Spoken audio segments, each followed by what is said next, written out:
Friends, అందరికీ నమస్తే. నా పేరు Sai Charan and welcome back to my channel. నిన్నటి వీడియోలో మనం రామాయణంలోని బాలకాండలో దశరథ మహారాజు రామలక్ష్మణులను ఆశీర్వదించి విశ్వామిత్రుని వెంట పంపించడానికి అంగీకరించడం వరకు చూశాక కదా. ఆ తర్వాత ఏం జరిగింది అనేది మనం ఈరోజు వీడియోలో చూద్దాం.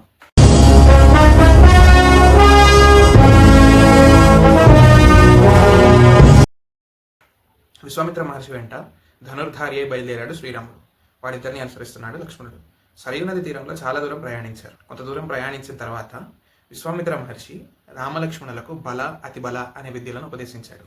ఈ విద్యల ప్రభావం వల్ల ఆకలి ఉండదు, దాహం ఉండదు, అలసట ఉండదు, అలాగే రూపకాంతులు కూడా తక్కువ. దాంతోపాటు నిద్రలో ఉన్న ఏమరపాటుతో ఉన్న అంటే అలర్ట్గా లేకపోయినా కూడా రాక్షసులు వీళ్ళని ఏమీ చేయలేరు. ఈ విద్యల ప్రభావం వల్ల ముల్లోకాల్లో వీళ్ళకి ఎవరూ ఎదురొడ్డి నిలబడలేరు. ఈ బల అతి బల విద్యలను రామలక్ష్మణులకు ఉపదేశించాడు విశ్వామిత్ర మహర్షి. ఆ తర్వాత తన గురువైన విశ్వామిత్ర మహర్షి సేవలో నిమగ్నమయ్యాడు శ్రీరాముడు. ఆ రాత్రి వారు ఆ సరయూ నది తీరంలోనే నిద్రించారు. మరునాడు ఉదయం సూర్యోదయం సమయానికి విశ్వామిత్ర మహర్షి రామలక్ష్మణులకు ఈ విధంగా మేల్కొల్పు పలికాడు. కౌసల్యా సుప్రజారామం పూర్వ సంధ్యా ప్రవర్తతే ఉత్తిష్ట నరసారదూల కర్తవ్యం దైవమాహినికం. అంటే, ఓ కౌసల్యాదేవి సుపుత్రుడవైన శ్రీరామ, తూర్పున ఉషకాంతులు ప్రసరిస్తున్నాయి, లేచి నిత్యకర్మలను ఆచరించమన్నాడు. వెంటనే రామలక్ష్మణులు గురువు ఆజ్ఞను శిరసావహించారు. వారి ప్రయాణం మళ్ళీ మొదలైంది.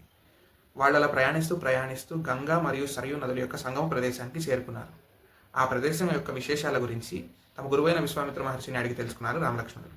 మళ్ళీ ప్రయాణం సాగింది. కొంత దూరం ప్రయాణించిన తర్వాత మలద, కురస అనే జనపదాలకు చేరుకున్నారు.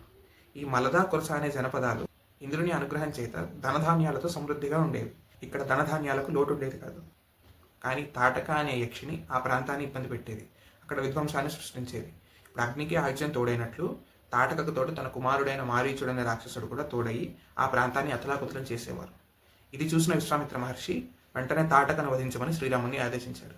రాముడు ఒక క్షణం మౌనంగా ఉండిపోయాడు. రాముడి యొక్క ఆలోచనను, భావాన్ని గ్రహించాడు విశ్వామిత్ర మహర్షి. ఓ రామ, స్త్రీని ఎలా చంపాలి అనే సంశయం వద్దు. అధర్మపరాయణ స్త్రీ అయిన తాటకను చంపడం వల్ల ఎలాంటి దోషం రాదన్నాడు. వెంటనే శ్రీరాముడు దృఢనిశ్చయుడై, మా నాన్నగారు మీరు చెప్పినట్లు నడుచుకోమని నన్ను ఆదేశించారు.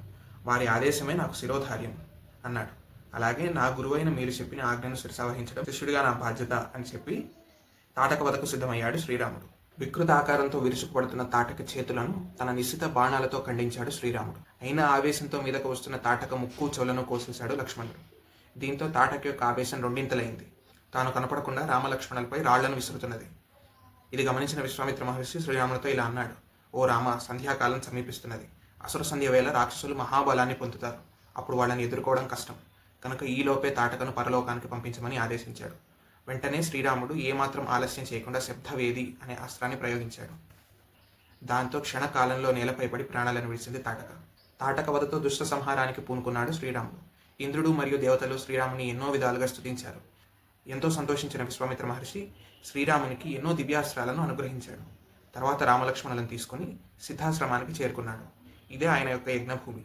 రామలక్ష్మణులు చేతులు జోడించే వినయంగా తమ గురువైన విశ్వామిత్ర మహర్షిని యజ్ఞదీక్షను స్వీకరించమని ప్రార్థించారు. మన్నించిన విశ్వామిత్ర మహర్షి యజ్ఞదీక్షితుడయ్యాడు. మరునాడు ఉదయం యజ్ఞం ప్రారంభమైంది.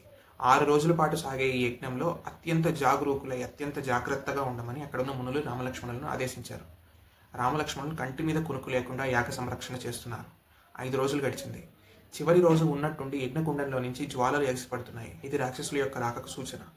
వెంటనే మారీచ సుబాహులు వాళ్ళ అనుచరులతో కలిసి ఆ యజ్ఞ ప్రదేశానికి వచ్చి ఆ యజ్ఞ ప్రదేశాన్ని రక్తంతో తడిపి ముద్ద చేశారు. వెంటనే శ్రీరాముడు మారీచుడు పైకి సీతేషు అనే మానవాస్త్రాన్ని ప్రయోగించాడు. దాని దెబ్బకు మారీచుడు 100 యోజనాల దూరం ఎగిరి సముద్రంలో పడి గిరగిరా తిరిగి కొట్టుకుపోతున్నాడు. మరు నిమిషంలోనే ఆగ్నేయాస్త్రంతో సుబాహు యొక్క వక్షస్థలాన్ని వక్కలు చేశాడు శ్రీరాముడు. వ్యాయాస్త్రంతో మిగిలిన రాక్షసులందరినీ సంహరించాడు. దీంతో రాక్షసుల బాధ తొలగింది. యజ్ఞ నిర్విఘ్నంగా పూర్తయింది. దీంతో ఎంతో సంతోషించాడు విశ్వామిత్ర మహర్షి.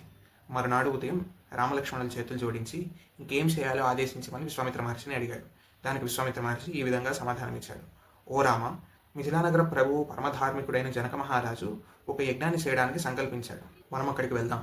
అక్కడ అద్భుతమైన ఒక మహాధనస్సు ఉన్నది. నీవు కూడా దాన్ని చూడవచ్చు అన్నాడు. వెంటనే సంసిద్ధులయ్యారు రామలక్ష్మణులు. విశ్వామిత్ర మహర్షి వెంట మిథిలా నగరానికి బయలుదేరారు. ఆ తర్వాత ఏం జరిగింది అనేది మన నెక్స్ట్ వీడియోలో చూద్దాం. ఈ వీడియో మీకు ఏమాత్రం నచ్చినా నా వీడియోని లైక్ చేయండి. మీ ఫ్రెండ్స్ అండ్ ఫ్యామిలీ మెంబర్స్కి షేర్ చేయండి. నా ఛానల్ సబ్స్క్రైబ్ చేసి నన్ను సపోర్ట్ చేయండి. Thank you. Have a nice day.